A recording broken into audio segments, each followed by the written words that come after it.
I'm at Starbucks on the way over here to get coffees, and a lot of the time, and this might be a regional thing, but Starbucks employees really like to talk to you about your life when like their that. job is to fucking make my coffee and let me leave. Yeah, just pay attention to the coffees, please. Yeah, where are we at with the coffees? So I told her that I'm doing a podcast about horror movies, and she recommended Steven Spielberg. The fuck are we gonna watch? E.T.? Has Spielberg made a single horror movie that's not Schindler's List? And that's not a horror movie, it's just scary for reasons. Indiana Jones? Is that anything? I think we already ran the gamut last week on Native American racism, so let's just go straight to tribal racism now. Well, not just, depending on which one you watch, there's Nazis in some of these.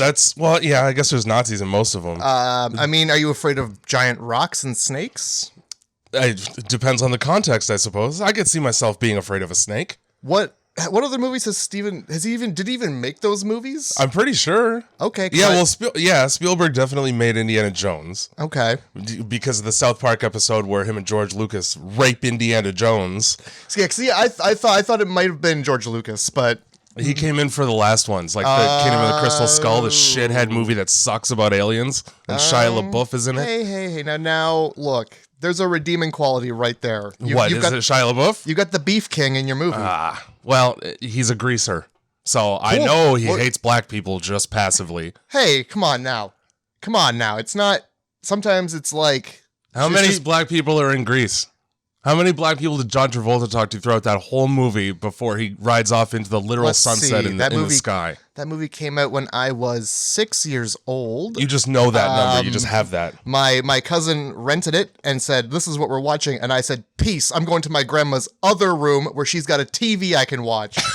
And I watched some other shit. At age 6, you knew Grease was not for you. Well, yeah, I've seen that fucking movie. It wasn't like a cartoon. 20 times. If it wasn't a cartoon, I get it. The news is on. Like, I give a shit. I'm out. So you didn't get to see the World Trade Centers get hit like I was forced to. Oh, no, I saw that because that was the only thing on that day. That's true. I came home and every channel station. I was like, "Mom, kick it to SpongeBob real quick." Aww. I wanted to see what kind of shenanigans Patrick was getting into. It said you got PJ Phil. PJ Phil's like, "Guys, I got to get real with you really quick. Me and Snit here got some news."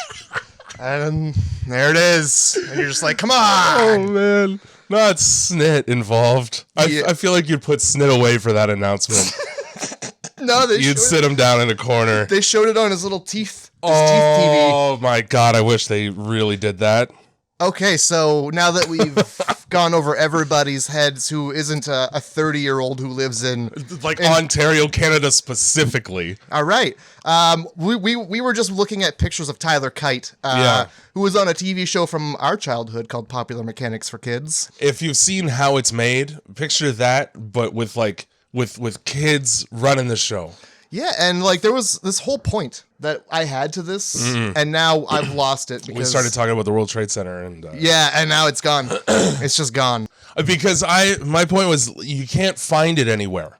I've looked extensively for episodes of this show, and it's like a fucking Mandela effect that every Canadian at around 30 has had, because there's one episode I need to find, and it's with April going on a roller coaster. And it's like the Hulk or some shit. It's the green one, and it shoots you out like a cannon. Yep. And I want to find that, and I can't, no matter how hard I try. I'm not trying to, let me just put this out there, see 12-year-old Alicia Cuthbert get naked. Don't worry. I just want to see the show for some nostalgia. Yeah. Grindhouse Movie Club, guys. Let's get this on. All right. Yeah. Hey, I remember the point I was going to make. We were talking about people who were kids who were doing stuff, and now that they're adults, they're doing nothing. Yeah. And my point was, I was going to make Deliverance one of the movies that I was going to force you to pick. Right. Because it came up. Mm-hmm. Well, it would have. It came up. That makes sense. But the point I wanted to make was the boy who plays the banjo works at Walmart now. That boy who does the dueling banjos, he is a Walmart greeter.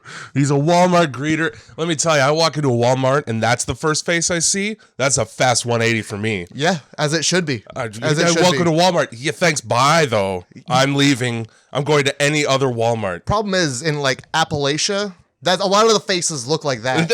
So that's a very common face. If you live in the Appalachian Mountains in that whole area, everybody looks like an alien. Yeah, you first of all, this whole podcast, you're gonna hate it. We're gonna use some, I think, derogatory language. Here's the thing, right? I don't make any excuses about using pejorative terms against racist white people. That's fine, and that's what hillbillies are. That's, you know what? I think in this climate, we're all given the right to say the word hillbilly. Yeah, I mean, I gotta at least even the score with the N-word usage over history. That's right. Take them down a peg. Yeah. Take these fucking hillbillies, these Appalachian inbred hillbilly motherfuckers down. Welcome to Grindhouse Movie Club. Do we actually get the intro this week takes place in West Virginia. I don't even know where the Appalachians are relative to that, but I know it's not there. Are you sure? I am, because we would have seen mountains and not forests everywhere. Hold on. Now we got to look it up to prove me wrong. Appalachia. Yeah, not application, and certainly not Applaticadia, which is what you typed. Oh yeah, it doesn't even recognize what you typed as a word. I'm gonna go to maps. I'm pretty sure it's got a C in it. Yeah, Romania. Great. That's the only place that word occurs organically is in fucking Moldova, which is known as it's known as a world black site. Not racist. Oh shit! Don't tell me that right there in West Virginia is where the Appalachian Mountains are. Right there. It's like Virginia, West Virginia, and maybe a little Kentucky. Oh, well, I'm an asshole. There's a fucking CH in this word. A CH is like 18 P's. Yeah, there's more A's than the word than the word Mississippi. What the fuck? Who came up with that word? It looks more like the same word people. It looks like the word apple chain. Oh, yes, it does.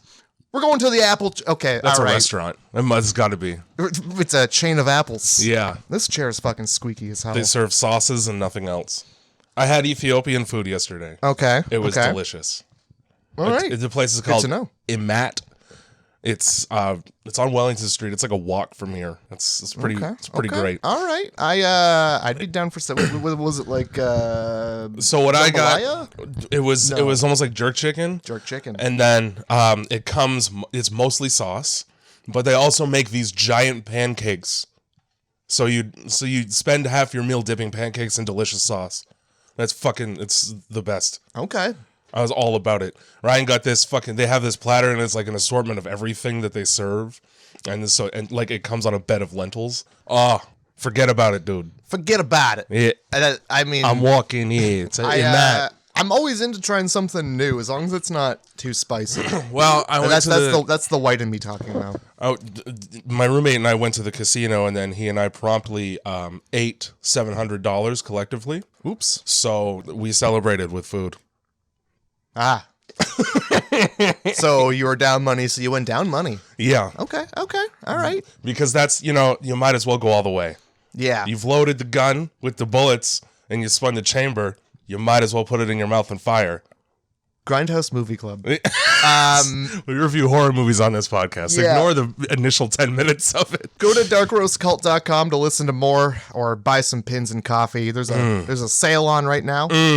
So you can take advantage of that. Right in line with the old Steam summer sale. Mm-hmm. For the 5 of you that know what Steam is. Some of us only know it's summer when the Steam sale comes rolling around. You're like, oh, it's already summer? Yeah.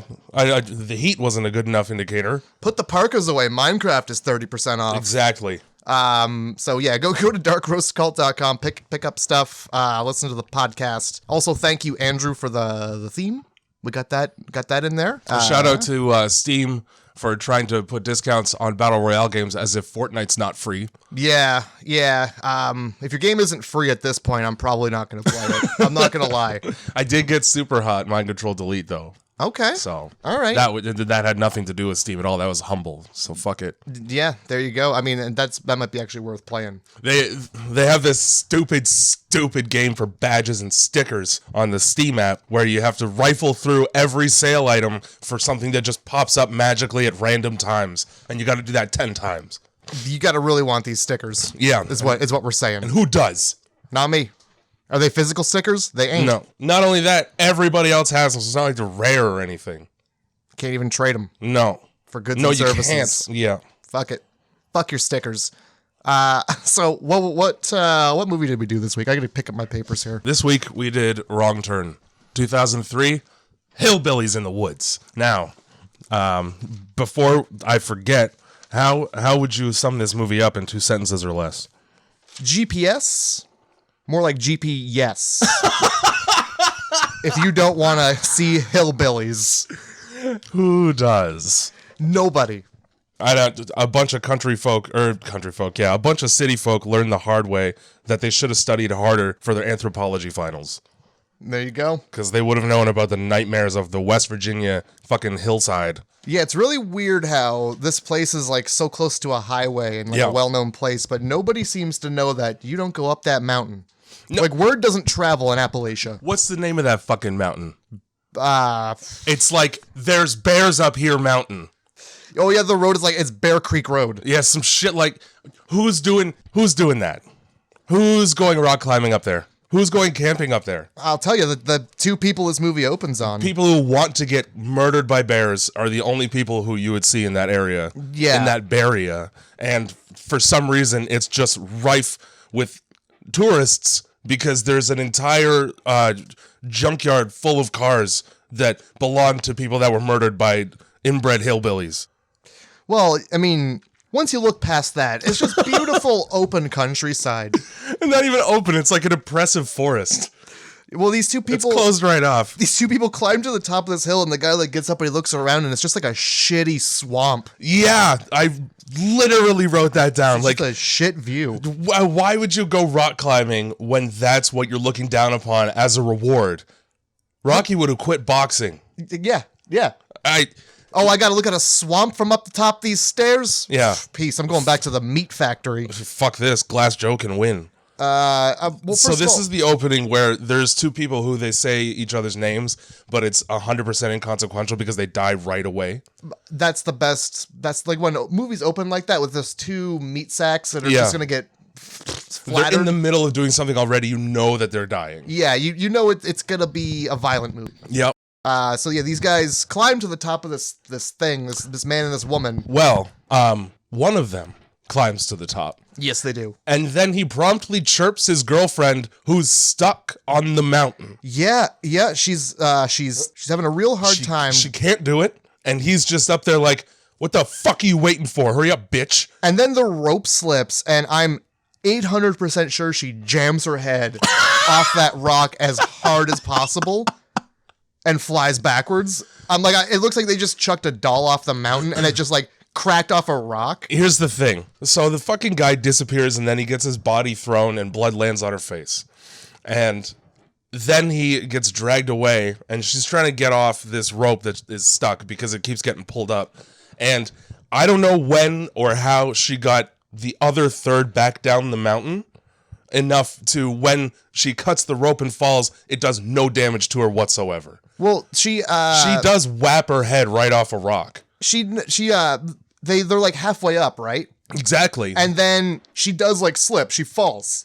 And then and that's before the guy even dies. That's when she jams her head when she's still hanging off the Yeah, she's like, rock. do you have the rope? Yeah. And then she falls. Okay. Because he did not. Because he's a shitty boyfriend who then just wanders off. Yeah, he didn't care at all. He's just like, oh, you're there. You're good. All right, I'm just going to go piss off this rock real quick. Yeah. Don't have any care or concern about the person that you're this guy is like a serial killer his method of killing people is to take them rock climbing and then become impatient and leave them to die. Essentially. It turns on him though. Yeah, it does. It turns on him real quick. And this is what you get for defying the laws of gravity. Thinking first of all, fucking white people thinking they're better than walls. I really like rock climbing. I don't go very often, but I'm this is something I've never heard of. This is news to me. When I was younger, there used to be a swimming, a pool in like a building. The aquatic center. It's not that, but it was one. And they had a rock wall, and I used to climb the shit out of that thing. Well, yeah, you fall into some nice water. Everything's fine. Even if you suck at it, you fall into some nice water. Yeah. That's not rock climbing, though. A little bit. It kinda, but like, there's no like harnesses, and your dick and balls aren't grasped tightly by the harness you've wedged yourself into. And I'll tell you from experience, because we have to wear them to use scissor lifts and whatnot at work. The proper way to wear a full body harness is to have it cupping and presenting your dick and balls to anyone who looks in that direction.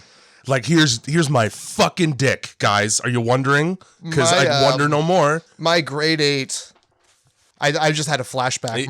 My grade 8 trip, like the big hey guys, you guys are smart enough to go to high school now trip. Yeah. Was like some fucking camp out in the middle of nowhere. And that was like one of the things was like, oh yeah, we're going to put you in this harness and you're going to go up there. And you're gonna do something. It sounds like ziplining? I don't know. It wasn't ziplining, but it was like walking across a fucking bridge or something like that. And yeah, I had that on there. And somebody took a picture of me, and I was wearing like basketball shorts, so there was literally form fitting, and this picture was on the slideshow at my graduation. That's for sure a thing that happened to me, and it's just like, let's call it what it is: distribution of child pornography. On a mass scale. No, but like, it was just like, I just remember being like, oh no, a picture, no!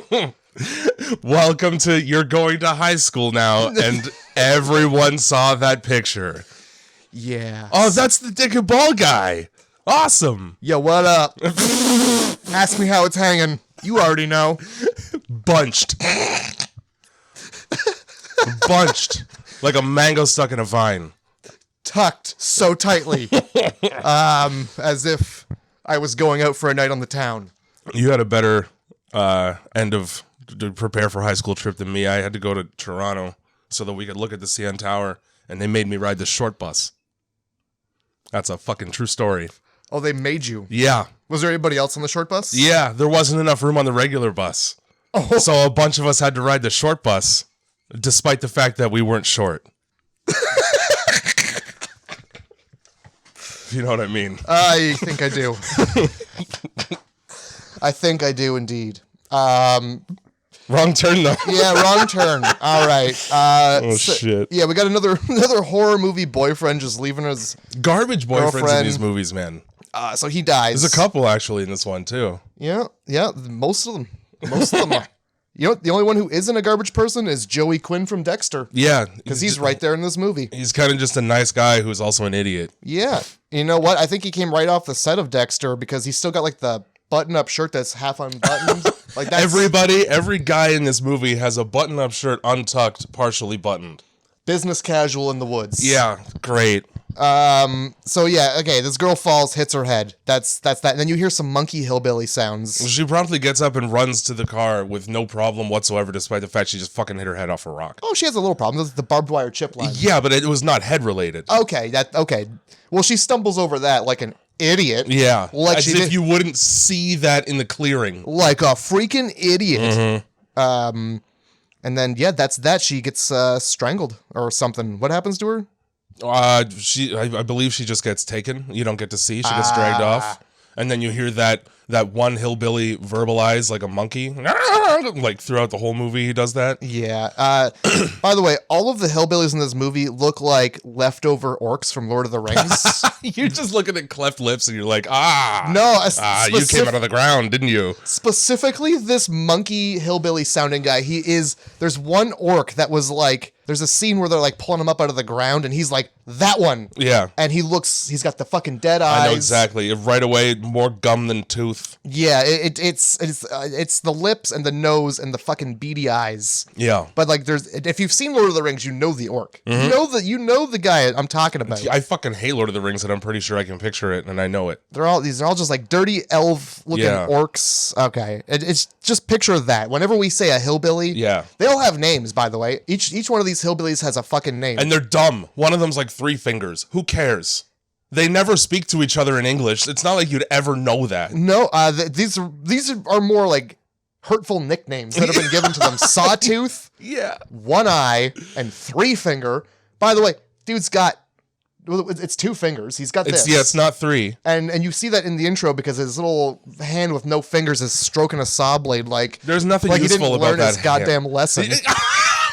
Oh, got to touch the shiny blade again. Oh shit! There goes another one. They call me Pinky now. Oh, fucking saw blade. Oh, God. Just fucking palm. He's the most useless guy. How are you going to survive in the woods with 2 fingers on one hand? You can't make a fire with that. So which one was he?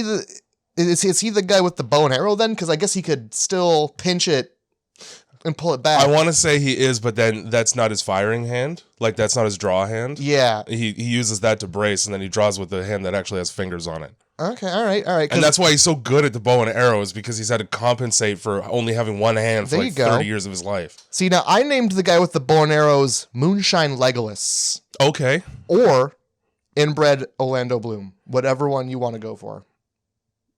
I was trying to come up with something funnier and I can't, so we're going to go with Moonshine Legolas on that. All right. I like that better. So yeah. Then we got fucking Mickey Mouse, and I don't even know the other one. Just a guy. Know. Yeah, just ugly men. So yeah, there's an intro to this movie has a lot of bad teeth. Terrible teeth. Again with the first of all, people who rip off the intro from The Shining for their movie just because it's set in a forest.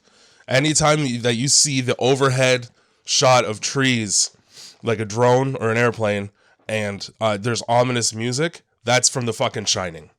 Yeah. Always that's from The Shining. Somebody watched The Shining and was like, oh, that's a very effective way to begin my movie. Let's just take that. Definitely. I get what you're saying. And then we do just like a montage of news stories during the opening credits about people who have gone missing in the area. And it's like, how do you not know? Put a sign up. Hey, hillbillies kill motherfuckers in these woods. Don't go in them. Right at the exit to the closest town. You know what? Even better, just put fucking bars. You know how there's always like those like keep out. Yeah. It's like you got to have a chain with like a farmland gate. Yeah. Put that there because people are gonna go, oh shit. Okay, never mind. Fucking. And to be quite honest, again, I would be deterred enough to not be killed by these hillbillies ever, just by virtue of the fact that they live and work on. You get killed by Bears Mountain Road. Yeah. Okay, man, I'm not taking that shortcut. I'll stay in the traffic. Yeah, absolutely. Any dotted line on a map, don't bother. It's a dirty road with trees. It's dotted because it sucks ass. It's not a whole road. Yeah, if you don't know how to read a map, if it's dotted, don't go in the woods. Number one. There you go. If it's not like a thick line on your cell phone map, it's not worth going to. You saw their cell phones though. The only thing that's on those cell phones is fucking Snake. Yeah. That's his fucking GPS. He's just following a line around dots. Fucking can't keep moving, but I'm not going anywhere. Why am I getting bigger? I wrote down, I know he's going to take a wrong turn because he's got a Nokia. As somebody who had a Nokia in high school, let me tell you, that thing survived many a drop on the floor. Oh, yeah, that's great. Was it good for anything? It was really good for being pink and me getting made fun of for having a pink flip phone in high school. Well, that's what you get. It is. It was my grandmother's. That's what you get for trying to be different. I make no fucking apologies, dude. I love T9. Nobody who hears this podcast is going to know what T9 is. I do miss the convenience of T9, but at this point, I can text on my phone without looking. I can't because there's no buttons. It's a touch screen. I don't know where my thumbs are going. I'm tactile. I need to feel the buttons. I miss Blackberries. I think there's like a little thing where there's like a little vibration when you get the... I got that, but it doesn't help like when I'm trying to feel around. Like I'm trying to feel for individual letters and there's nothing. It's flat. All right. I hate Future. Well, past ain't so great either. But you can't have both. No. So let's all just die. Okay. That's the only solution. Okay. So this movie features, it stars Joey Quinn. I forget his name in the movie because I just started calling him Quinn. Okay. Dangerously close to Zoe Quinn. I don't know who that is. Well, that is a games journalist who slept her way to the top. Her nickname is Five Guys. Like burgers and fries. Yeah. Because that's how many guys she slept with. Okay. Well, that's not many. No, it's not. I think they were all her like employers though. You know what I mean? Well, I don't think Joey Quinn did that. And I don't know his actual name because that's Dominic something or other. No idea. But yeah, so he pulls up to like this traffic accident and gets out of his car immediately. Who does that ever? He's the most impatient guy during rush hour. It's like, there's some traffic. I better get out of my car and ask a dirty trucker. Well, you're wasting the horses under the hood of that Mustang by just sitting there. It's true. Yeah, he wants to get out on that open road. I'm surprised he just didn't go on the, like, because police whiz by with, like, ambulances. Yeah, they do. Surprised he just didn't, like, try and do their slipstream and just slip in behind him there. This trucker that is like the first guy that he tries to talk to get an explanation as to why it's all backed up on this overpass. And he comes out of the window of his vehicle like he was sleeping in it. He pops right the fuck out. Yeah, he does. Like, really, like, suspiciously quickly. And then is so disrespectful for no reason at all. He really is. He takes just no guff. None. Where the guy's like, hey, what happened up there? And the dude's like, well, go back into your car and fix your hair some more. Oh my God. And that's all it took. And he's like, all right, well, fuck this. You be. Well, I mean, what the fuck are you, like, that's what you get. You're talking to a trucker. Yeah. And you know his life is cussing, spitting, and the open road. Lot lizards, smoking with the windows shut. Chewing tobacco. Yeah. A lot of bottles with pee in them. Yeah, tons. So, I mean, just immediately the fact that you asked a trucker like he was going to know anything other than that. Mm-hmm. Like, oh, hey, you're sitting up a little higher than I am. What's up down there?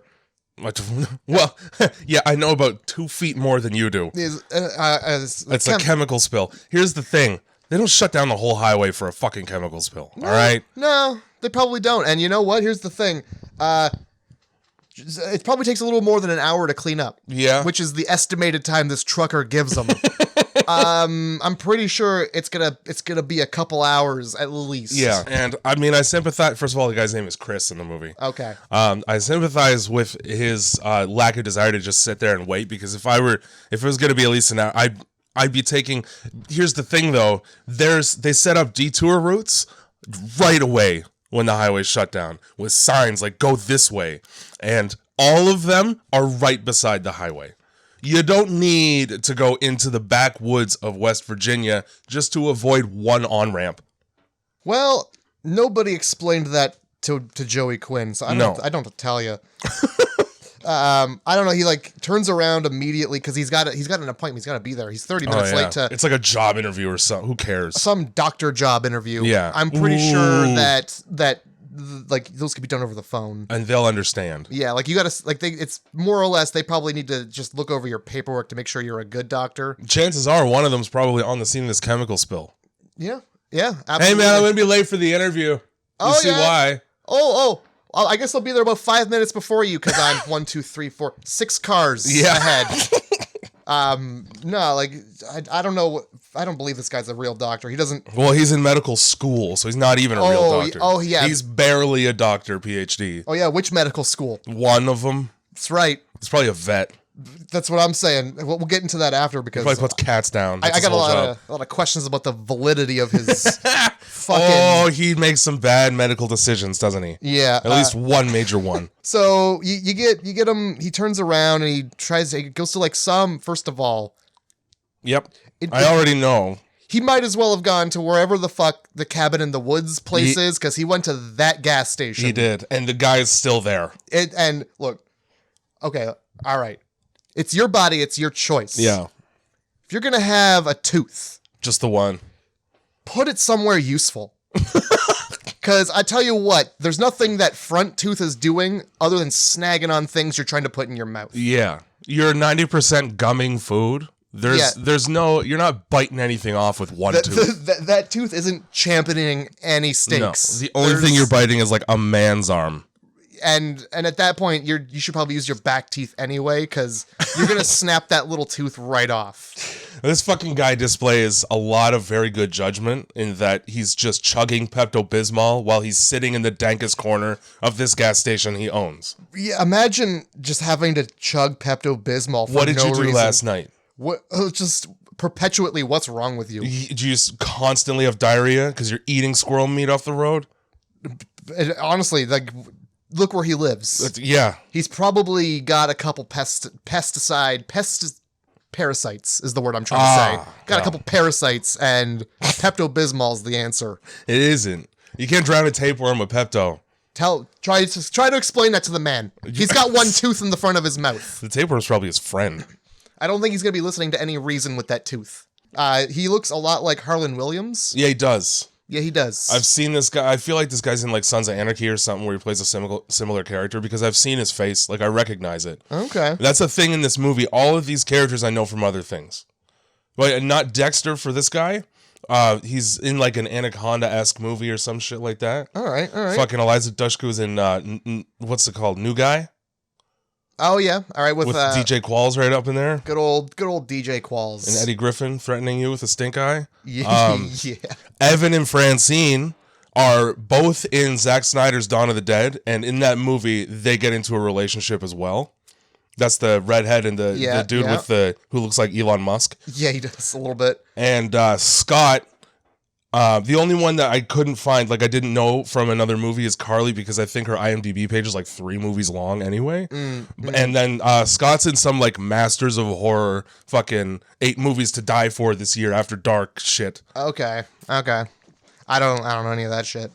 It's just bad B movies that they have to put into compilations to sell them. And I happen to have several. Oh yeah, right. So probably a lot of the things you see at the Walmart $5 bin. Where you're like, oh, $5 for 4 movies? Yes. Oh shit. Exactly that. And then Never heard of any of these. It should have been less. Yeah, absolutely. I should have just downloaded these. The waste of bandwidth. So the hillbilly immediately takes all offense to anything that Joey Quinn is saying to him. The fact that he just exists in the area is horrible for this man. Oh, he needs to use your phone. Oh, is it long distance? And he's like, well, is anything Look close? Where we are. Yeah. And then that guy, that was the end of it. This hillbilly was having nothing more. No. He's just like, get the fuck out of here. That's the only phone I got. Yeah. You don't like that? You don't like the fact that this payphone doesn't work? Well, I don't got nobody to talk to anyhow. Bellman stopped coming out here ever since I done ate him. Here's the thing about this. I didn't see a fucking telephone pole in sight at this gas station. There's not a wire to be had to carry a signal. This guy doesn't know what a wire is. Oh boy. So yeah, the fact that all he has is a payphone, immediately like reschedule your interview, man. Yeah, they're gonna understand. Yeah, your Nokia probably has a very bad camera. Just take a picture of the accident, go home, download that to your computer, attach it that probably horrible JPEG to the internet. 3 megapixels. Fire off that email, and they'll probably get it within minutes. Mm-hmm. That's very slow for internet because it's so long ago. And they'll be like, "Oh, there was an accident. Okay, we'll reschedule. We get it." Meanwhile, 12 hours have passed. Yeah. So they just assumed. Well, that's the problem with 2003 with your Nokia phones. 2003 that's the heyday for, oh, you're out in the woods. Good luck. Yep. You're going anywhere where there's no roads. Whoops. Bye. Yeah. You better have a big, dirty satellite phone. Half your backpack better be a radio because you're done. Oh, my God. Old school. So, yeah, he takes this. He's like, hey, this Bear Creek Road, it seems to be the road I want to take. And the hillbilly's like, might be. I don't know. The most helpful directions ever. Yeah. Knowing full well that, like, what's on that mountain is going to get you. It's clear later in the movie that he knows exactly who these hillbillies are. Oh, yeah. Like, he lives in the area. Yeah. He knows not to go there. You can't just be like, hey, man, don't, maybe. He just didn't like this guy's comment about how he lives in the middle of nowhere. Oh, yeah, you fucking want to see middle of nowhere? You're going to see middle of nowhere all the way to hell. Oh, my God. So, yeah, he takes off down this. Okay, and the road is so bumpy, his CD skips. Yeah. That is a problem I have not had ever. Not with a car. I've never been like, maybe a Walkman. Exactly. That's the only time. And at that point, like, if you're not holding it straight, you're damaging the disc anyway. You sure are. Boy, oh boy, times were different. They were. Now, in the car that I rolled, I had a CD player. And I remember going to Sunshine and just buying 6 CDs for it.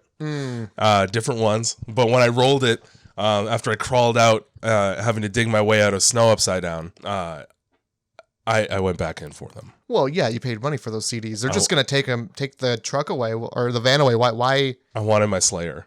Yeah. I wanted my Slayer and my Coltrane for no good reason. Nice. Which Slayer? Was it Rain and Blood? No, it wasn't, and it should have been. I can't remember the name of it. It was from a very, my high school days, the only Slayer album I listened to. Not the best one, but it wasn't bad. Anyway, so so his solution to his skipping CD on this bumpy road is to not drive slower. No, it's to rip the CD out and do what with it? Chuck it on the ground? Because it appears to be very much so that he's just like, fuck this CD. I gotta pick that CD back up. That's totally what happens. But yeah, if you're going down a road so bumpy, your CD's skipping, just turn around. Yeah, that's never a good sign. It's a good point. That is not a maintained road, and if you get lost on it, you're done. Mm-hmm. Well, he doesn't quite get lost on it, does he? No. No, he takes 5 seconds to adjust his mirror and promptly slams into the back of a parked car on this straight road with visibility front and back quite far. Yeah, and as far as I could tell, this vehicle was parked nicely sort of on its side of the road. Fucking bright yellow. So this guy's just an asshole in a Mustang. Yep. And he pays for his hubris. Yeah, and that's what you get. That's exactly what you get. He hoisted by his own petard. Fucking petards everywhere in this movie. He slams this petard so hard. Anyway, so he messes up this van or this station wagon. It's like a Jeep Cherokee. Actually, you know what? It's a Range Rover or a Land Rover. It's one of those. It's one of those expensive cars, and all these kids kind of run out of the woods, which is weird because why were you all in there? Yeah, just hiding. Yeah. And this guy gets in his face, and he's like, immediately, "Hey, I can't believe you. What are you doing? You're going so fast, speed racer. What the fuck?" And you're like, oh, well, this guy's pretty mad that his truck got slammed into. Not even his vehicle. No, and the person whose car it is doesn't really seem to mind all that much. Yeah, they're just like, oh, you better pay for it. And he's like, yeah, I'll pay for it. That's the end. Yep. Oh, my bike. Like, these people that his introduction to them is, hey, I just wrecked your only mode of transportation in and out of here, as well as mine, is to, accept him with open arms like he's a family member they haven't seen in a couple years. Right. They make him carry all the shit when they split up 14 minutes into this movie, but they make him carry a backpack. It's probably laden with granola bars and water. So. Oh, woo. You're the pack mule. I carry a backpack regardless of where I go. Excuse me, I just was in a car accident. Can I maybe not be... Yeah, I bashed my head off the steering wheel pretty good, all right? Can we chill on the walking with heavy things? But, so they get in a little scuffle, and I forget what all they said because nothing really mattered. No. I don't remember half the people's names from this movie. You got Francine, Scott, Carly, Chris, and Jesse. All right, names. Yeah. All names. And so, they... decide to go just in a direction deeper into the woods. Yeah, and he wasn't driving on that road that you die from Bears Road very long. No, he was not. And also, he just came from civilization in the other direction. What is deeper in the woods that's gonna be good? Especially after that one of them being like, "Well, I just saw his gas station a couple miles back," and he goes, "There's no phone there." Oh. Well, let's just prolong our time in this area instead of going back to where I was just at a highway not too long ago. Absolutely, yeah, where the police are going to be because there's an accident. Yeah. Yeah, no, especially after they just discovered that their tires are all popped because they ran over barbed wire that was put there. It was. With menace. They know full well that it was put there by a person because there would never just be that. It was a malicious like tripwire of barbed wire. It's a spike strip. It's a hillbilly spike strip. It's a hillbilly spike strip. But let's wander deeper into the woods. That's very welcoming. I'll take my chances with the bears and the hillbillies. I mean, what's the other option? Cops? Yeah, maybe the bears and the hillbillies at this point. You know, they say ACAB for a reason.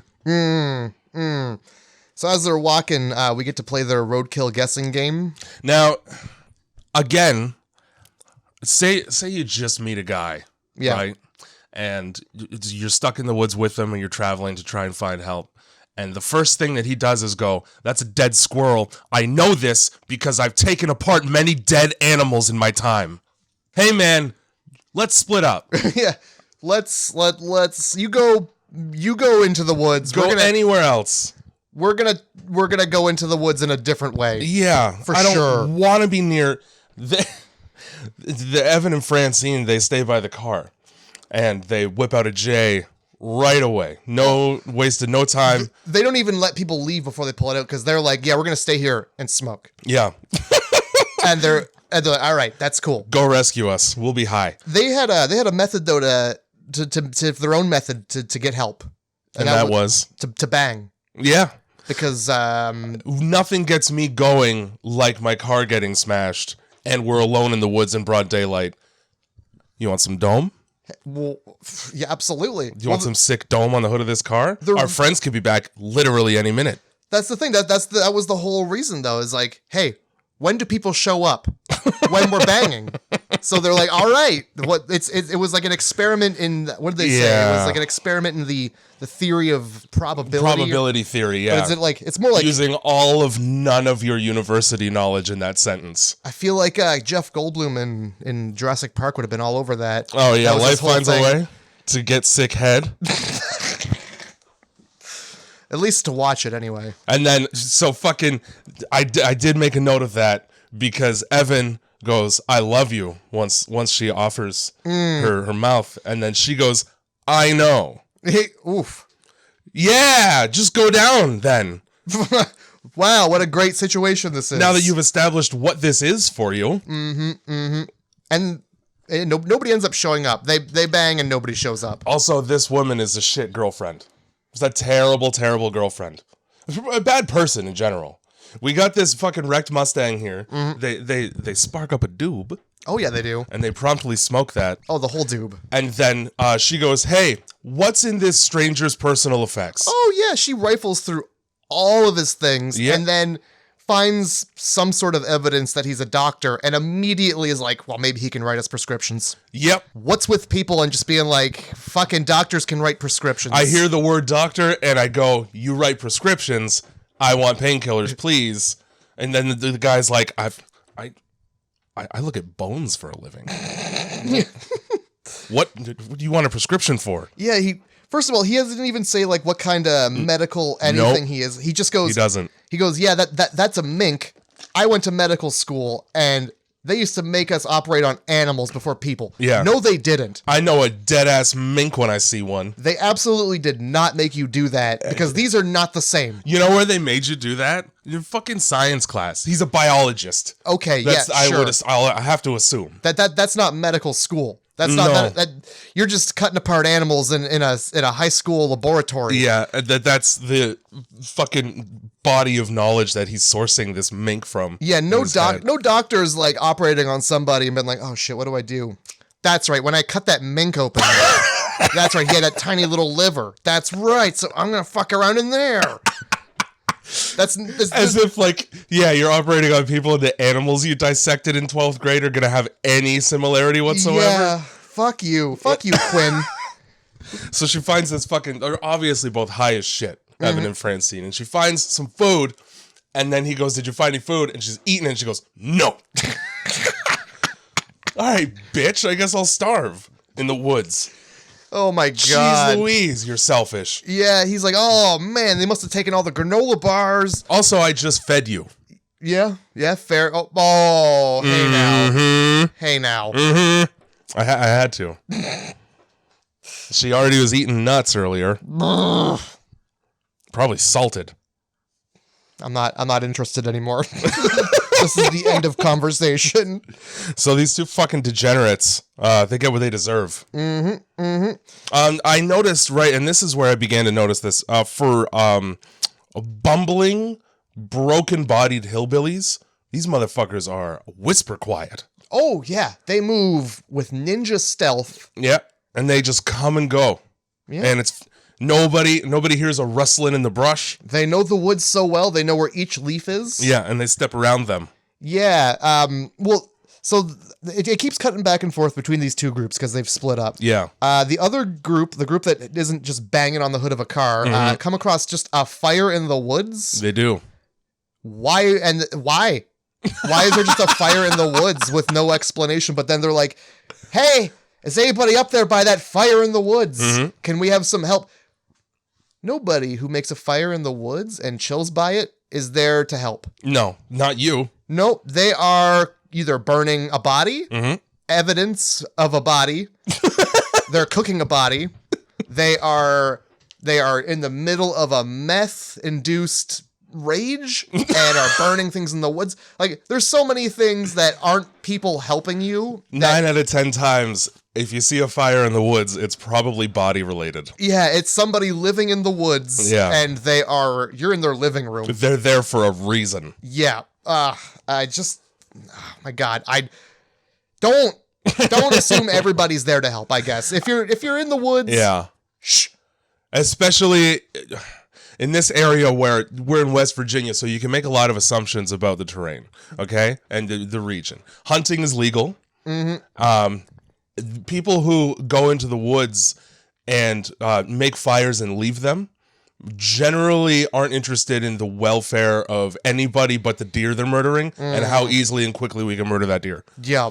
And if they are doing something illegal hunting related, well, they're going to make it your problem. Yeah. Worst case, you've just stumbled upon a still. Yeah. And that hillbilly is going to blow you away because he'd rather have his moonshine than have to move his still. And yeah, you're trespassing. And they even point out when they happen upon their cabin later, they're like, oh, we're in West Virginia. West Virginia and trespassing don't mix. But that doesn't stop anybody from trespassing, does it? No. But anyway, the two the fornicators. Yeah. They get what's coming. Those sinners. Yeah. Just Evan goes missing. And Francine really cares not at all for quite some time. No. He disappears, like the conversation stops because it's just you now. And it doesn't really change too much. Eventually she does get concerned, but by that point it's too late. Yeah, she finds a shoe, which is bad because who loses a shoe and keeps walking? Yeah. And then she finds an ear, which is bad news because it's not on a head. No, it's just there. Yeah. So leave the area. Don't stand around to get barbed wired in the mouth. Yeah, you know, definitely. Like it's the ear is faced like it's bloody part down on the dirt. So like, what's the point of even looking at it? Like, you know what? You're not going to put that back on. No, so it's not. Just run. You don't have an ice box anywhere. You know whose ear it is. You know how long it would take me to see an ear and then start running at top speed? It would take me 1 second to make sure it's a real ear. Yeah. I'm out. Peace. You know, even if it's a fake ear, who the fuck's leaving that around? That's even weirder. It's not a prank that I want to be involved in right now. Yeah, no.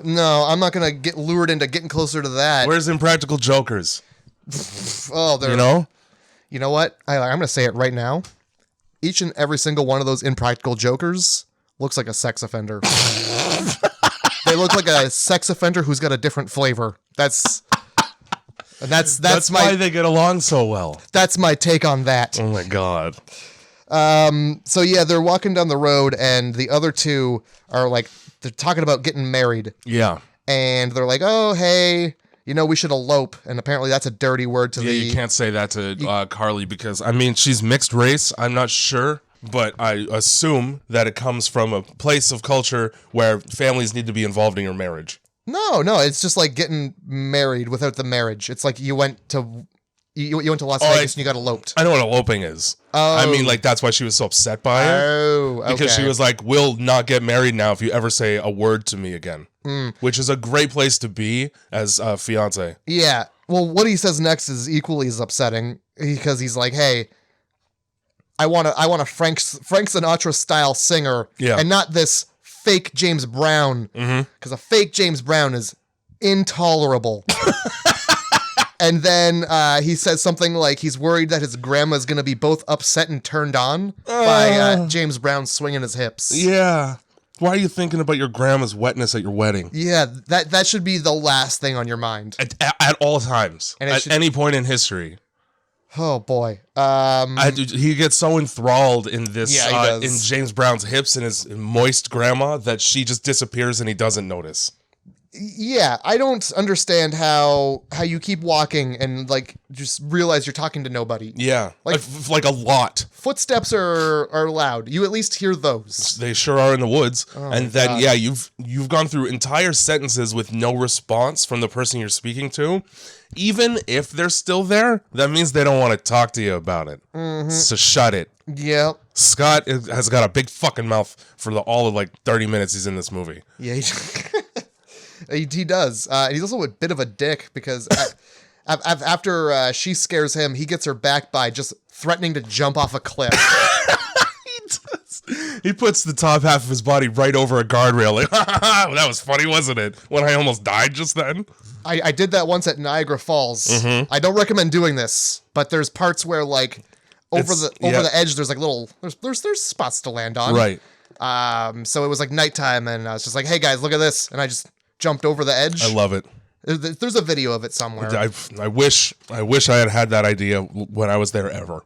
I wouldn't recommend, like, again, super dangerous. You probably get in trouble if a cop sees you. I'm certain people have died doing that, and I didn't think about it. I'm an impulsive person. I'm also quite surprised you got that close to a steep drop off without just getting the sweatiest hands. It's already happening for you right there, just talking about it. Look how wet. You're the one who jumped. There's wet fingerprints on this microphone. I don't know what to tell you. I don't know why you'd put yourself through hell like that. I'm just gonna stay in my house forever. Yeah. Speaking of putting oneself through hell, after that cliff scene where nothing really happens, we stumble upon the old cabin. Here we are. We're at the cabin, and the first thing you see is car, abandoned, damaged, doesn't run. Nope. On the side, words are written. What do those words say? Cast out devils. All right, and that we turn right around. We sure fucking do. That's and not a conversation I'm looking to have. No, I'll keep them. As well, not a telephone pole in sight still. No. But we're still looking for a phone. Also, like, let's stop looking for a phone. Yeah. He's got the fucking Nokia, obviously there's no reception. But that's still a better bet than trying to find a phone in this hellscape you've wandered into. This is a nightmare cabin. Yeah. We need a phone that bad? Keep fucking walking. I can look at the outside of that cabin, and I can tell you 100% fully sure accuracy, ain't a phone in that cabin. No, I'll tell you what is in that cabin, though. Parts. Yeah, lots of parts. Many different kinds of parts, none of which you want to see with your two eyes. Not unless you're a parts looker. Yeah, I'm not. Yep. Nobody should be. But no, he's like, no, I'm going in there. I'm looking for a phone. Here's my problem. You saw all that shit in the front. Now, there are a lot of areas, even nearby here, where you can drive past houses and see a hoarder's fucking paradise on the front lawn. I would never enter that house.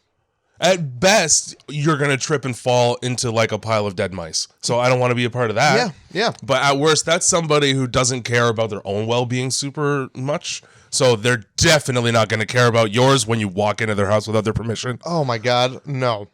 Jeez Louise. And deliverance joke right in the movie. Which is really funny because the Winter Beast also had a deliverance joke. Yeah, it's the same fucking joke. I didn't catch what their joke was because the sound was so bad. I just heard well deliverance. It's have you ever seen Deliverance? That's the joke all the time. Yeah, right. Yeah, well, I mean, it's very important to keep that movie in mind. Yeah, when you're out there. Because hillbillies fuck you in the butt in that movie. They make you squeal like a pig and they fuck you in the butt. Isn't Burt Reynolds in that movie? He is, and I think he gets fucked in the butt. So that's a 1979 horror survival film. Yeah. According to IMDb. Sure. Which I didn't put on the list. Because I didn't want to watch hillbillies fuck Burt Reynolds in the butt. I'm really happy with your decision making on this day. You're welcome. Yeah, thank you. You're welcome for not putting us through that. I feel like it's a long movie, and once you see that fucking in the butt, is there any more to the movie? That's the part everybody remembers. It's on YouTube. Just Google it. The movie might be awesome. I'll never know. Yeah. With that scene, I'll skip it. I saw a climax. I'll skip the other one. Oh, God damn it. All right. So they go into this house. I need to pee isn't an excuse to go into someone's home uninvited. How about use the woods? Yeah. Well, whatever's in there is the same as out here. Yeah. Walk 10 feet. I bet in there it's a pot and you have to bring it out here and dump it. Yeah. More work. Yeah. So not even worth it. It's the kind of place where something is under the toilet seat and it's going to bite you. Yeah. There's spiders. There snakes, sure are. There's alligators. There's just all kinds of just poisonous offal living in the toilet. This is the kind of shack you're at. And they make it super clear, too, because they go in. First of all, when they enter this person's house while they're not home, they close the door behind them. Smart move. Is it? Yeah. So that when they come home, they're surprised by people in their house? Yeah. But also, don't want to let the flies in. I'd be more concerned about letting them out. Oh. In this case. Yeah. So we go in for a phone in a bathroom. Carly finds the bathroom with the cleanest fucking mirror in all of West Virginia. Not a fingerprint or like two. Well, we know see the condition of this fucking house, but they really care about a clean mirror. Well, look, number one thing that gets like a bathroom mirror dirty is toothpaste. Well, your point being, they clearly aren't using that? It's very clear. Here's the other thing, though, dude. If I looked like any one of these three hillbillies, I'm taking down all the mirrors. Yeah. I don't want to look at that. Yeah, I don't think they're looking in there to be like, let me check this tuft of hair to make sure that's slicked back just so. The only tuft of hair on my whole head needs to be combed over nicely.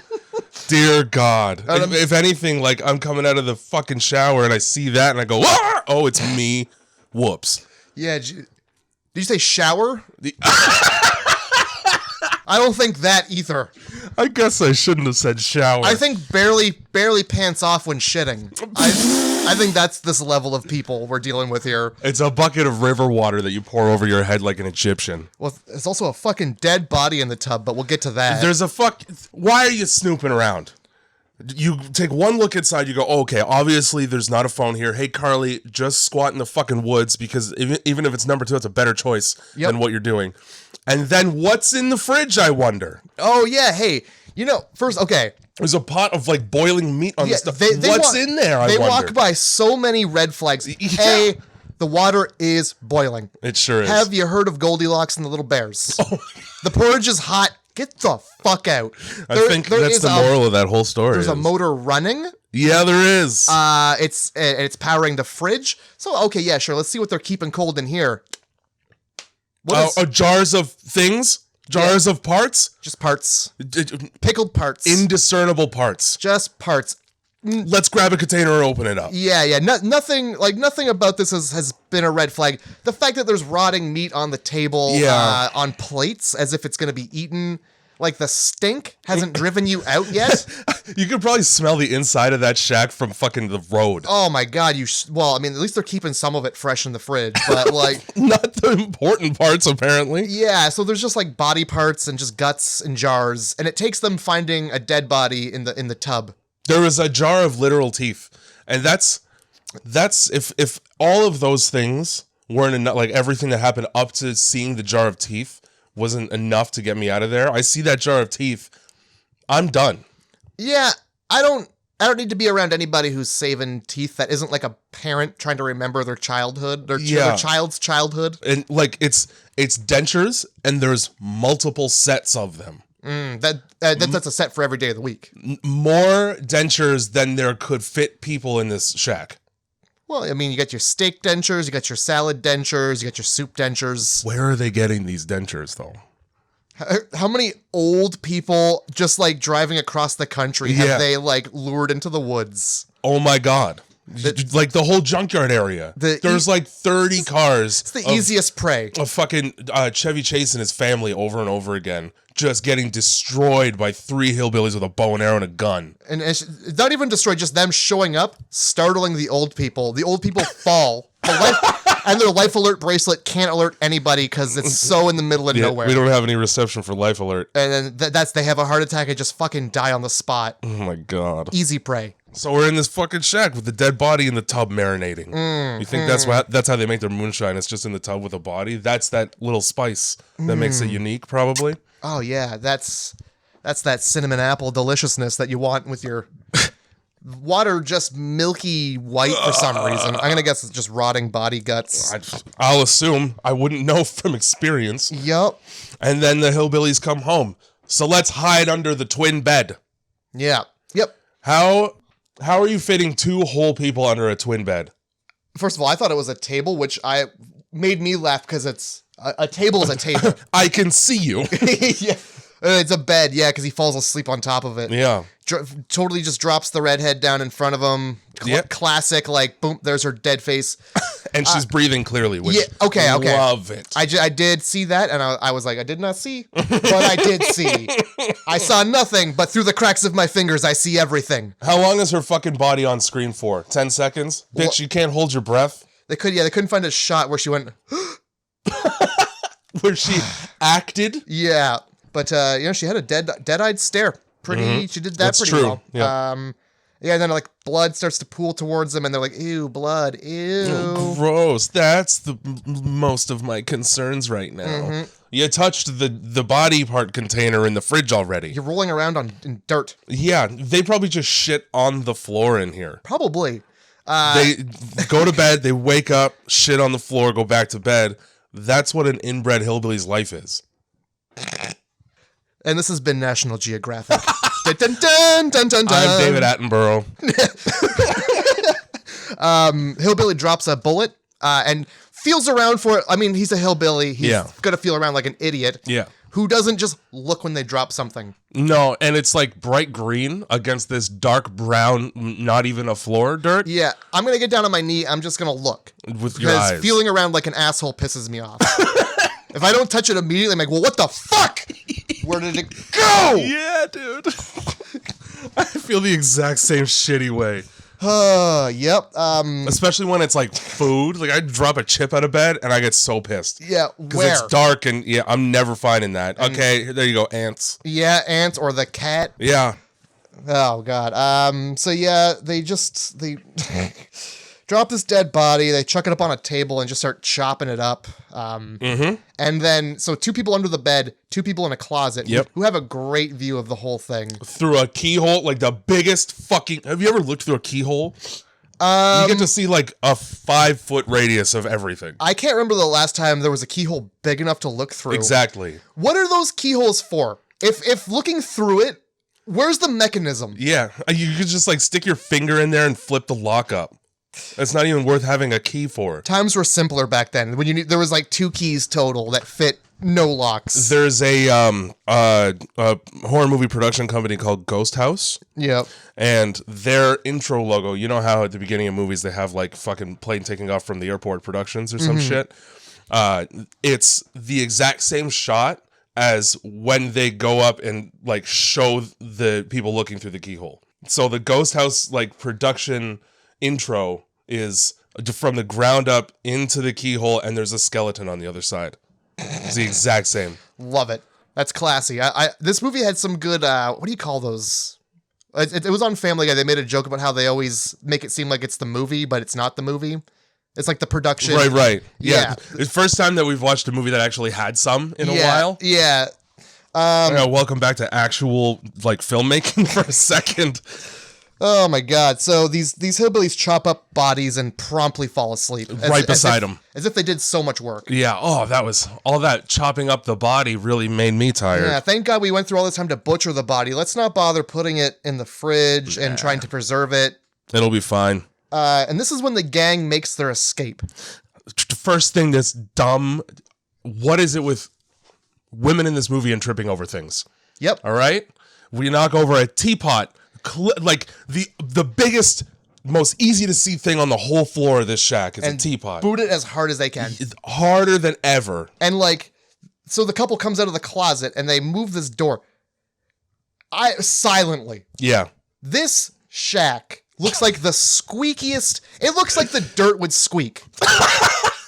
And no, this door opens silently. You know what the best part about it is? The front door is the squeakiest door. Yeah, it's got this spring on it, and when Quinn I don't know why the fucking spring is made of fucking razor blades for some reason. Yeah, really when you grab a spring, your real trouble is when it snaps back. Yeah. It's going to be pinching all of the fatty chunks of your hand. But if you're just grabbing it, it's not doing anything. It's not going to slice your hand open like it happens to him. Also, the squeakiest thing on that door is going to be the hinges. Fuck the spring. Yeah. Just leave. You're already at the front. You're trying to get out quietly. Just leave. For real. Fast. For real. Fuck it. Just go. Run around the corner of the house. There's a dead body and it's your friend right there. Don't waste time going slowly. I don't care if I wake them up or not. Yeah, like they've killed one. They've obviously killed more than once. Yeah. This is just their day. They're coming for you. Also, like, did you look at the hand and face? I could probably outrun this thing. But you know?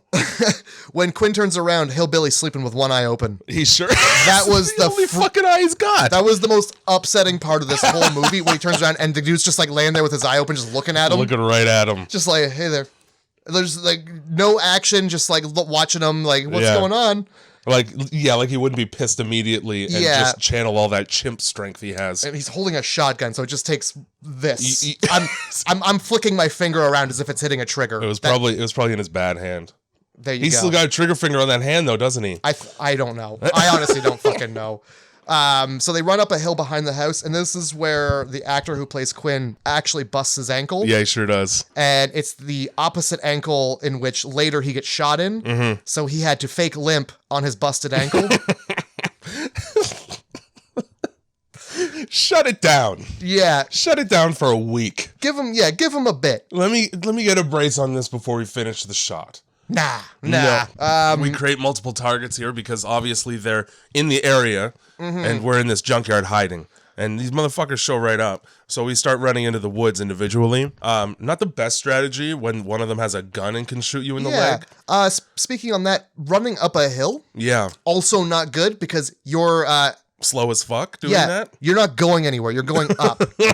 So this is where Chris uses all of his medical knowledge to do the thing that they tell you not ever to do in a 2-hour-long first aid course, which is, I'm shot in the leg, better make a tourniquet.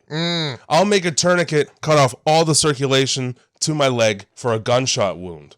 And you get to see how much it's bleeding. The only time that you tourniquet an entire limb is when it's like arterial blood. When that shit's spraying out like a goddamn fountain. Yeah. That's when you do that.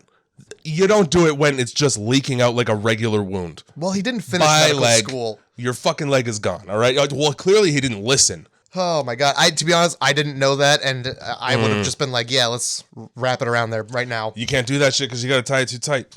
All right. What you're supposed to do is wrap it loosely in a bandage, and then if it bleeds through that bandage, continue to apply bandages. That's it. So till you just have a thick ass leg of bloody bandages. Yep. I just did first aid, so I just know these things. You go to the hospital, they're gonna be like, what the fuck is that? Not my training. And do you know the nurse is gonna be like pulling off like, which idiot did this? The point is that it's going to be removed anyway, so you might as well leave it loose and keep the circulation intact. Fair enough. Also, like, I'm sure they have moonshine in there. Just pour some of that on there. You know? Oh, I know. So yeah, this is where they come up with the wicked awesome plan because the hillbillies finally pull up in their truck in this great. Great. It's a car graveyard, is what it is. Like they pull up like it's fucking Starsky and Hutch or Dukes of Hazzard, where they're hanging off the passenger side instead of just being in the truck where they should be. Hey man, just some good old boys. Just some good old boys. Expected there to be a Confederate flag. There definitely would be a Confederate flag. I think if they knew anything about history, they would probably slap a Confederate flag on there. But yeah. These guys went to the school of hard knocks, and that... It was just on wood. And it was on their cousin, too. So, yeah, they roll up, and Quinn notices, they left their truck unlocked and running like a bunch of dinglings. I'm going to run. You guys get in that truck, and we'll meet up later. Forgetting how bullets work, he gets shot promptly when he's trying to distract the hillbillies. Right away. So then the other guy, open shirt, long hair, he goes for another jog in the other direction. Because they didn't learn the first time. Yeah. Because, bullets, maybe sometimes you don't get hit with them. Yeah. And that's actually what happens in the one. Turns out, though, bullets aren't his chief concern in this case. No. Moonshine Legolas steps up to bat. Goddamn Robin Hood has no problem firing 3 arrows through the woods far. Yeah. Right into the 10 ring. This is Hawkeye meet no eye. Or incest eye. There you go. Whichever you prefer. Yeah, they take the truck and they're going through the woods. Oh, and there's Scott or Trevor, whatever coming the right fuck down his the name hill. is. Just you ever seen the opening to the Little House on Prairie? Yeah.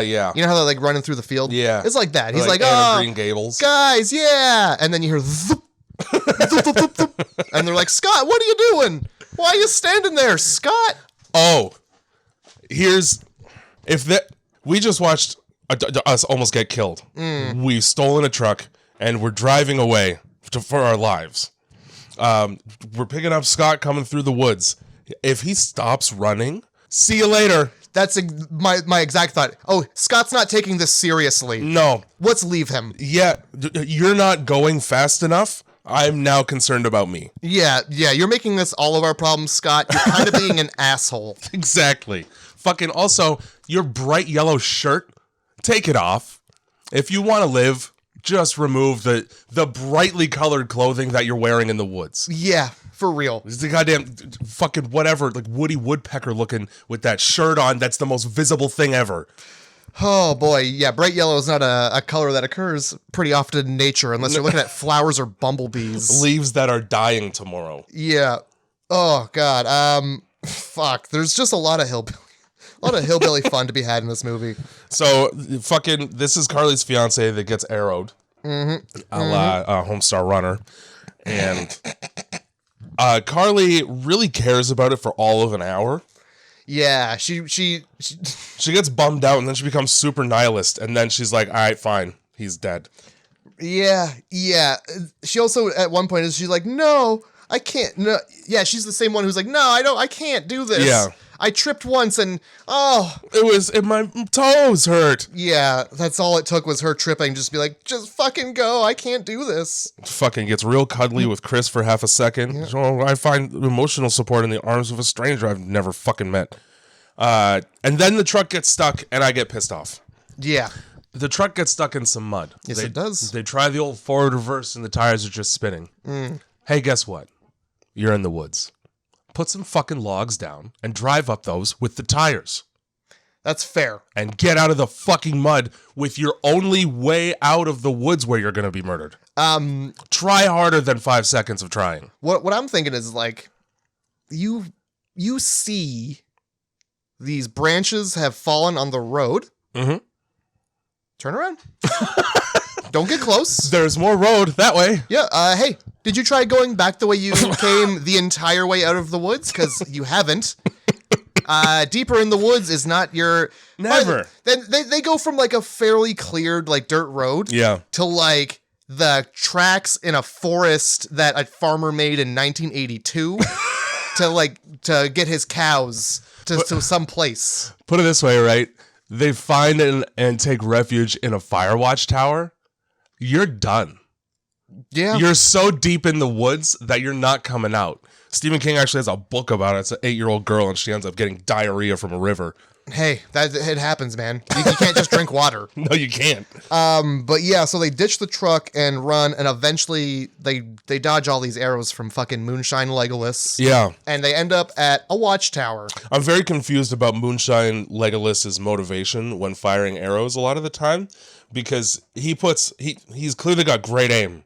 Because he puts 3 through the chest of a man. Mm-hmm. And then he just shoots at branches to scare people for half the movie. Yeah, he does. Like, he doesn't try to hit anyone, because if he was, he would have. Well, maybe it's just too easy for him. He's like, I wanna see this lady fall out of a tree. We don't have a TV. This is the only thrill I ever get. They don't even fucking know about TV. No, they probably don't. Yeah, he also puts one right through a cop's eye. Yeah, he does. Like from I don't know where away. Up a hill somewhere. Like, they don't even show him. He does a great job. They just, all of a sudden, there's an arrow. Yeah. Like, he's fucking... He's that good, all right? He's 2K away. He's got the arc, and he's just like, all right. Chugs his moonshine. Yeah. The fucking guy knows exactly he can calculate perfect radial fall. Oh, God. Somehow. I mean, what else you do when you live in the fucking woods, though? So we're we spend a while just running from people. And I get confused. So they have no problem finding these people in the woods, despite how far they've run through the woods. And we get to this fucking watchtower. And it's a ladder that you climb to get up it. Hey, man, when you're up at the top, kick the ladder off. Hey. So that the hillbillies don't use the ladder. You know, also, how the fuck are you climbing with a busted-ass leg with a bullet through it? It really, like, all he does is, like, limp a little bit. And that's probably a broken leg. Let's be honest. Let's pretend like it went through the fatty part of his calf. Sure. You know how there's so much fat on your calf? Sometimes. Just like, he just went right through there, in one side, out the other, clean, healed, just like... Through and through, I believe it's called. Hot bullet, just cauterized it perfectly. He's good to go. Well, we'll pretend that happens. Yeah, we'll work on that. But yeah, so they climb to the top of this tower, which already... You fucked yourself. You did, because now, you're cornered. Yeah. Deliberately. But Quinn gets to use more of his medical knowledge because they find a dirty old, like, medical kit with a bandage in it. You know, like, when... And he's just like, slap that on the hole. Boom. Great. I'll be running with no issues now. Alcohol swab packages dry out so fucking easily and quickly. There's nothing in that first aid kit that's not brittle as the bone that just broke from the gunshot wound. You're also not supposed to put alcohol on a wound. Did you know that? Oh, it's for disinfecting the site. Yeah, you just clean it, man. Apparently, it like ruins it, just does more damage. What it does is it like kills the blood cells that are there for healing. So it ends up like drying it out and just making it more difficult to heal. Yeah, so you're right. Yeah, so maybe just wait. Throw a dirty bandage on it. Throw a filthy, filthy bandage on it. Given, like, the amount of woods you still have to go through, like, it's going to get dirty again. That's true. Just put a bandage on it. Don't try so hard. At one point, they're walking, and they find a bear trap, too, and that was that. I thought there was going to be more bear traps. No, there's just one. I thought there was... And like, it's... randomly placed as well in the whole forest. Yeah. What are the odds? As if they're going to remember that one and go back to it. Right? They can't fucking remember like to brush their damn teeth. Yeah, but like, how did you not see that when it's like one of the ones that like snaps and like flings you up in the air? Like, there had to have been a rope, right? There must have been, yeah. Some kind of pulley system clearly visible. Anyway. We don't get to have that, though. Anyway, so yeah, they're up in this fucking... They're up in the tower. The guy sticks his little finger through the hatch to try and, I don't know, grab something. And he gets his fucking fingers stomped for his trouble. Yeah. The hillbillies find him because they hear the radio go off that they were trying to use. Hey man, use the shit out of that radio. Yeah. I don't care about the noise. Use that radio until you can't speak any longer. Use the radio. Yeah, and then they climb the ladder, and he puts his little fingers through the hatch like the Evil Dead witch, and just gets fucking stomped. Like, I don't know what he thought he was gonna accomplish with his fingers. No, nothing at all. Plus, I mean, these people know you're trying to kill them. They're not going to be nice to your hand. No, and like giving your pal with 3 fingers, learn. You should value fingers a little more. Yours are extra important. You see how hard it is for him to open like peanut butter? Yeah. Fuck, come on, man. You're the peanut butter opening guy. You're the only one with fingers. They're a valuable asset now. You just jam them through any fucking slot you can get them in. My first fucking thought at this watchtower was, okay, so that's for rangers to show up and check for fires based on smoke. Start a fire. Because people show up to these things. They have like they have rounds that they do of all these watchtowers because they want to preemptively go like, oh, there's smoke over there. Let's prevent the entire forest from burning down, please. Yeah, so that's exactly what the hillbillies do is they start a fire. They do. It's a very localized one. And I wrote down, how is there this fire? And like, yeah, rangers aren't running with buckets of water. Yeah, dude, right away. This is like the one thing they're for. Also, like, they're walking through the dark woods at night with torches. We're going to see that. Yeah. You know? Yeah, absolutely. Yeah, fire in the woods. It's visible. fucking Smokey the Bear's gonna be pissed. Yeah. We're on Smokey the Bear Mountain Road right now. What have I been saying this whole time? Only you. You guys have not been listening. Jeez Louise. I have been pushing the buck right on you. I'm a bear. But yeah. So the lack of rangers descending with buckets of water. I don't know. Nobody gives a fuck about a fire in the woods when it's woods. Not in Appalachia, they don't. Yeah, fucking like the sixth wonder of the world or something. Maybe people they like know. They're just like, oh, there's a fire up there. Good luck, hillbillies. That's why they're so pissed about tourists. Yeah. They'd probably save you, wouldn't they? So we're stuck in this shit. They set it on fire, so we gotta go. Let's jump into trees. It's like a 20-foot drop. Fine. I saw a guy from Blockheads do it once, so I know it works just fine. Oh my god. They got lucky. They got real lucky with this jumping into the tree situation because they all land on very nice branches, except for Carly, who Jesse takes a 20-foot drop right to the rib cage. Oh yeah. And doesn't even get winded. Nope. He gets right up. He's like, oh, all right. Fuck's sake. Carly fucking hits the branch and spins around, and in real life busted her shoulder or like popped it out of place or something because you can hear it. I went back and I tried to hear the sound and I just couldn't find it. It's a lot of tree branches snapping. It could have been any of those. Yeah. Oh god. So just like that was my first thing is like I would hit a tree branch and just immediately get winded and let go. Exactly. That'd be my first reaction would just be to like bye. Yep. Done. And like you know that you're not grabbing branches as you're falling. Oh, there's no way. Who has the fucking dexterity to do that? If you're grabbing branches, you're getting wood jammed right through your hand. That too, yeah. Wood is so fucking sharp. And these are there's not a snap twig on any of these huge branches. No, and they're at the top of the tree are the most thickest, sturdiest branches. Did you know that? The tree, that's how trees work. The top of the tree always has the thickest branches to step on. You know, that sounds like an upside down tree to me. No, okay. Not in Appalachia. I guess I don't know shit. Yeah, you should probably pick up a book about West Virginia. I don't remember what the fucking study of shitheaded trees arborism or whatever. Well, go back to fucking that other movie where people were talking about trees. I don't know. These are all blending together at this point. Splinter. Oh, right. Don't go to small town gas stations. Yeah. Oh, we're learning that. We're fucking learning that.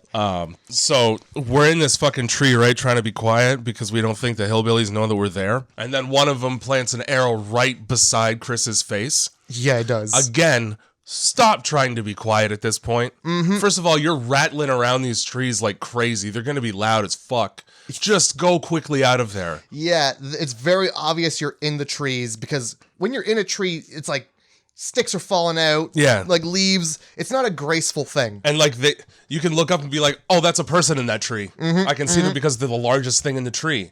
So you get the hillbilly, the monkey hillbilly climbing the fucking tree like a monkey he is. Yeah, dude. And they're all trying to like go, okay, we got to get to this next tree. Mm-hmm. And as Carla, I keep calling her, try to call her Carla. Who even cares? Carly. She dies. Yeah, she tries to cross, but he keeps shooting arrows at her feet. Best part of the whole fucking movie, let me tell you right now. Okay, first of all, these motherfuckers, again, if you're just like getting arrows shot at you, move a little bit more quickly. Mm-hmm. But Carly hesitates a little bit, and she gets the top of her head separated from the bottom of it. She sure does. And the best part of this movie is watching her body tumble down these fucking branches to the ground. Oh, just knocking off of everything like a wet sack of potatoes. This is beautiful. It was really beautiful. It was like synchronized swimming. It was so majestic. Does the top part of her head fall? I forget. No, because he plants the giant saw and then the top stays on top of it. Okay, you don't see him like pull it out and like I don't think so. Wear it as a hat or anything. I'd wear it as a hat. It'd be a sick hat. Well, he could use all the eyes he can get. So yeah. This hillbilly's running around the tree up in top, and they get the bright idea to like pull a branch back, Mickey Mouse, Bugs Bunny style, and fling him out of the tree. That does happen. He does get trucked by that branch, and he falls out of the tree, and then the other hillbillies gather around him and start screaming as if he died. Yeah, like he fell out of the tree and died, but like he had other health problems, guys. It was only a matter of time. Yeah, it was bound to happen. You guys are wheezing as if you ran 1,000 kilometers, but like you should value life. Just value life. Well, here's the thing about that guy. He never dies. That's really cool. Always remember that he never dies. At some point, they get to a waterfall and they're hiding in the fucking waterfall, right? Yeah. You can't really, because it's just falling water. There's plenty of holes in there. I'll see you. And then they get real up close and personal. Like, they didn't just watch. This is what I wanted to bring up at the very beginning. Okay. Lay it on me. All of the people in this movie, except for Jesse, who is one of the only two alive at this point, but deserve to die because she just got dumped over voicemail by her boyfriend. And her friend's first thought is, let's bring it out camping in the woods, and the four of us are in relationships with each other. Yeah, that'll be great for you. Hey, do you want to come out for a week and just watch us fucking tense? You want to be the fifth wheel where no one can hear you scream? So fuck all these people for doing that. Yeah, just take her to get some drinks or something. She says that they're all like the best friends she ever had, and yeah. Now this has happened to them. And Quinn's like, it's not your fault. It kind of is though. You could have said it's Carly's fault really because it's her fucking idea, which is a terrible idea. But still, that's the best he can come up with while he's like grabbing her chin with his bloody fingers. Yeah. It's not your fault, though. Yeah, maybe wash your hands. There's a waterfall right there. There is. Just rinse them off. And then I assume they banged despite the fact that she just got out of a bad relationship. Whether it was bad or not, I assume it was. Who dumps... That's a fear bang. It's like, I'm not even going to wait for you to pick up the fucking phone to break up with you. Well, he was probably like had another girl in front of him, and he's like, "Hold on, I got to do something real quick." hey, it's over. All right, we're good. Yeah. He like deliberately waited for her to go to work so she wouldn't pick up. I mean, that's again, horror movies feature the worst boyfriends. Yeah, and then I guess they fade to morning time, and they come to this spot in the road where there's like they come to a spot where they can see the road in the distance. Yeah. And they're like, well, how are we gonna get you? How are we gonna get you down there, Jesse? You're injured. Oh, and that's you can't just fucking roll. Well, a hillbilly solves that for him and gives him a good shove. Puts him right down that fucking hill. Yeah, he gets down that hill with no problem after getting smacked. And he ends up right at the road, so it's perfect. And then Jesse gets kidnapped. At this point, a police officer shows up, who is alerted by the radio because they did actually make communication with somebody. And that's the way it works, although it took him fucking, 12 hours to get out there? And it's so long. And he's like, I've been looking all over. Have you? I went up and down Bear Creek Road twice. Where were you? You know, you guys make it really difficult to be rescued. It seems like you guys just want to be in here. Jesus. It fucking takes all of 5 seconds for him to get arrowed in the face. I really love that he's like, hey, shut the fuck up. Everybody's dead. And the guy's like, what? Who's everybody? Arrow. You now. You're like, obviously everybody who's not with him is everybody who is dead now. Everybody to me, it's many people no matter what. Yeah. All right? People are dead. Everybody. You mean like since the beginning of time? That's a lot of people. I think this might be out of my hands. Well, now it's in his head. He fucking dies, and then Chris hides underneath the vehicle as this man with the bow and arrow takes forever to get 20 feet away, or like cross the 20 feet it takes to get to this truck. Mm-hmm. And then doesn't notice that there's a man. I don't know where he went, because this hillbilly looks under the vehicle, and Chris is not under it. Like he's crawling around it like Spider-Man to be like stay on the exact opposite side of the car from the hillbilly the whole time. He's got such good grip. He's bouldering a fucking police vehicle. Well, yeah, he did that because then he goes underneath it and just grabs some parts of the car. Yeah, he does. Yeah, he doesn't know what they are. I don't know what they are. They could get hot. They just let me just grab this, and that's that. And he just hangs on as they go again down the bumpiest road. Mm-hmm. Like. That you would not be able to hold on. No, that hurts so bad. Every rock it goes over, you're gonna get trucked by it. That and just like you're gonna be. Yeah. How's your fucking arm strength? Yeah. During this part, Chris, after he watches the cop get arrowed in the face, gets in and tries to start it and doesn't have the keys because they're on the sheriff because he knows what he's doing as a police officer. And the hillbilly fires one arrow through the windshield at him, and then when it cuts back, there's two in the seat beside him.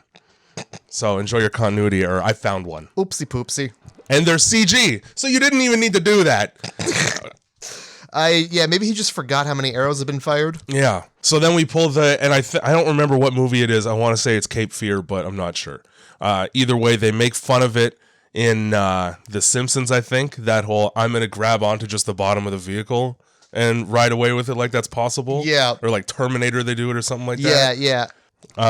Then, like, we're just cutting to fucking Jessie about to be raped. She is tied to a bed. With shit in her mouth, and her legs are agape. I did not see that, but I did see that she was tied to a bed. Here's my thing. The hillbillies up to this point have wasted no time killing everybody they've come across in seconds. I'm just going to assume she's dead and leave. Hey, man, she's not dead, but I'm sure as shit assuming that she is. Fair assumption. Yeah. But let's go double check. Let's double check all the way back to the cabin. Also, let's double check. He gets there, hears her screaming, and his reaction is to Molotov the building and then drive a vehicle into it, knowing not at all where she is in there. That's exactly what fucking happens. Around this time, you hear a real gross hillbilly mouth noise. Yeah, when he's holding the knife. Yeah. Oh. I was like, thank you so much for... You went this long in the movie. We're like an hour and 10, and we didn't do any inbred hillbilly mouth noise. Oh, boy. We didn't do any disgusting lip slurping. Let's get that tongue and bottom lip moving. The top one's not there, but... You can't have a gross fucking inbreeding movie without that at some point, apparently. Yeah, you gotta smack those terrible inbred lips together. So, Chris now is risking his life to save somebody he just met the day before. And I don't understand. I wouldn't, not in this case. Maybe it's selfish. Maybe I'm an asshole. But you're on your own, man. Well, let's pretend like he was like, you know what? I'm gonna kill these hillbillies. Oh, she's alive. Sure. Bonus. All right. Cool. He's trying to fucking like enact vengeance like John Wick. Yeah, he's John Wicking him. Nobody at any point in this movie talks about the tetanus that everyone would have. No, yeah, everybody would have tetanus. You all got lockjaw now. You're picking up anything in that cabin that's like you have rabies forever. Oh boy, you at least need to get a couple shots. I noticed in this movie a lot of people are using weapons as if there's nobody on the other side of the target that's going to get injured. Because you got, like, one of the hillbillies throws Quinn up on the wall, and when Jessie finally frees herself, she puts one through his brainstem. Yeah. About a foot away from Quinn's head. I did notice that. And also, where's she getting arrow training from? She's just suddenly, like, a master archer? Maybe it's a magic bow. One shot, perfect medulla. No. You know what? It's from about a foot away, so... I mean... and then, she swings an axe at another one while it's pinning the same guy up against the wall. And, that's totally what happens. And, that could cut through him like butter and just go right through into the next guy, but we don't care. No fucking regard for the well-being of the person who just came to save you. In her defense, he did ram a truck through the building and stop about short of her head. And try to set her on fire, really. Yeah. Fair enough. No consideration for each other whatsoever. All of these fucking hillbillies become Jason Voorhees in that they get knocked down and killed, but they're still alive and just get back up again. Hey, man. It's all you're never Mike gonna keep Myers. them down. No, you can't. A lot of them get horribly, horribly injured, and it doesn't seem to faze them whatsoever. Jessie at this point is handling the fact that her friends have all been murdered, and she was just kidnapped and almost raped in the woods. With all of the emotion of a clothing store mannequin.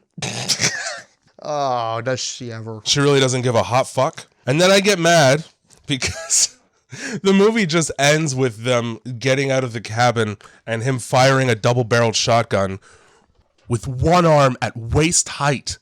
He hip fired. Into gas canisters and blowing them up. You tell me that wouldn't take your fucking arm right off. Oh, yeah, if you're standing right next to an explosion, you're probably going to lose at least some hair. That and the kickback from a shotgun when you're not bracing at all, that arm's going backwards. I want to say he was hip firing from down here. It was in the air beside him. Yeah. And then like he was holding like his luggage. Yes. Okay. And then the recoil was like his hand moved like 2 inches after he fired it. This guy's fucking Arnold Schwarzenegger. That was his jerking arm. Yeah. That's what happened. And he had there. plenty of time to do it apparently in the woods here. I mean, on a long trip, on a long road trip, and you're by yourself, what else is there to do while you're driving? He was like 30 minutes late. First of all, was he jerking for 30 minutes, or like, is it a 30-minute trip? Like, if it's a 30-minute trip, this entire thing is inexcusable. How the fuck did you get wood lost in a 30? It takes me 30 minutes to get here some days. Yeah, it does. I can walk back with my eyes shut. Yeah, if you came to my door bloody, I'd be like, shit, man, you're late. What detour did you take? Fuck. Yeah. So yeah, they blow up the whole thing. They just the truck blows up. Because that's what trucks do when you shoot just gas. Yeah, when you shoot just a bullet, which I assume is buckshot at a gas canister, it explodes everything. Yeah, it certainly doesn't just leak out and catch fire. Maybe it definitely explodes the entire truck, vaporizing it and everything around it. But y'all two who are just standing next to it, A-okay. They just go like, oh no, we'd better jump a couple feet this way. No shrapnel, nothing. No shrapnel from an entire vehicle and cabin exploding. Yeah. But they managed to find another working car. They plow through that Bear Creek Road sign. Fuck Bear Creek Road. Now, in this, how else are you going to know where to lead the police to about this horrible thing that happened, if not for the one road sign within a 5-mile radius? Well, that, and also, you just knocked down that road sign, you inevitably caused more people to take more wrong turns. 100%. People don't even know that it's bears they got to be scared of. Yeah, it's not. Yeah. Let alone the hillbillies. It should be called Hillbilly Teeth Road. It really, yeah, it's greater danger than the bear. Yeah. The bear, you just make yourself big. The bear, you just make yourself, and loud? And loud, yeah. Hillbillies don't give a fuck about either of those two things. Yeah, no, they're already big and loud. They generally don't give you a chance because they got guns. And then, it's like a fucking quintessential early 2000s movie when the end credits are like a new metal song. Yeah. You might as well have just had Mudvayne playing. And then did you see the after credits scene? I didn't see the after credits scene, but we also missed, they go back to the gas station and just like rip down the map. So disrespectful. They like, do that. Fuck your map. Yeah, I'm taking it. It steered me so right this far. Yeah. And then, it's the fucking Harlan Williams hillbillies just like peeking through the blinds. Yeah. Like, hey, my map. No. Well, fuck that map. I would consider every road indicated on that map another hillbilly hangout. I would, you know what? I would just bring like a sign that said, this place is shut down. And I'd stick it to the window. Yeah. And I think... There, I solved your problem for you, man. Yeah, your health grade is a D. Nobody's coming here to talk to you anymore. The squirrel meat isn't even squirrel. It's fucking mink. Or person. So that's the film. That's Wrong Turn, everybody. What was the end credit scene? I didn't see it. That laughing hillbilly kills another person. So he's still alive. Oh. And then the sequel to this movie is like just about him and some other family members who are around for some reason or something. Either way. Yeah, he does come back at the end. Yeah. At some point, and then he gets axed or I don't remember. He doesn't die in the explosion. No, he doesn't. Is he even burnt? How could you tell? Fair enough. He looks a lot like Dobby, but with tiny beady eyes. Yes, he does. All right. So that's the movie. That's the entire film. Yep. That's the start to finish. Wrong Turn. I think it's safe to say you just heard the whole Wrong Turn series. Yeah. Well, yeah, they pretty much. I think I've seen 2 more after this, and it's the same. I feel like there was one where there was like a cult. The CG gets bad. There's not a whole lot of that in this movie, which was cool. There was also no nudity, which I was cool with. Yeah, sick. Yeah, I didn't miss the nudity. Didn't need to see it. I was all right with that. You can tell that people are able to produce a decent film without somebody getting naked in it. I wish that it stayed that course with all of the rest of these films. Yeah, especially if hillbillies get naked. Yeah, the fucking next 18 is just... I don't want to see that. Yeah. All right, well, I think that brings us to the review portion. What's your rating out of 10? Out of 10? Mm-hmm. I'm gonna give it a 6. A 6, okay. Just a little higher than average. I got a startle, so yeah. I gave it a 7. Okay. I blame one of those points on nostalgia blinders. There you go. Because I used to have this movie on fucking VHS. So I've seen it. Oh, yeah. But I'm happy with that. All right, yeah. It's so fucking hot. Like, I keep losing my train of thought every 2 seconds. Damn. Well, I mean, we made it. We did. So you have some not recommendations, but you have some options for me. I do. For the next week here. I do. So the themes, you kind of put me in a toehold here. There wasn't a whole lot going on. Yeah. Thematically here. Hillbillies who kill people. We've got hillbillies. We've got the woods. Yeah. Or we've got being chased through the woods. Being chased through. So 2 of those are the exact fucking same theme. Oh, not according to the movies you chose for. The woods and being chased through the woods, they're different. Well, we came to this movie through the woods. Yes. Last week. So I'm going to avoid doing that again. Okay.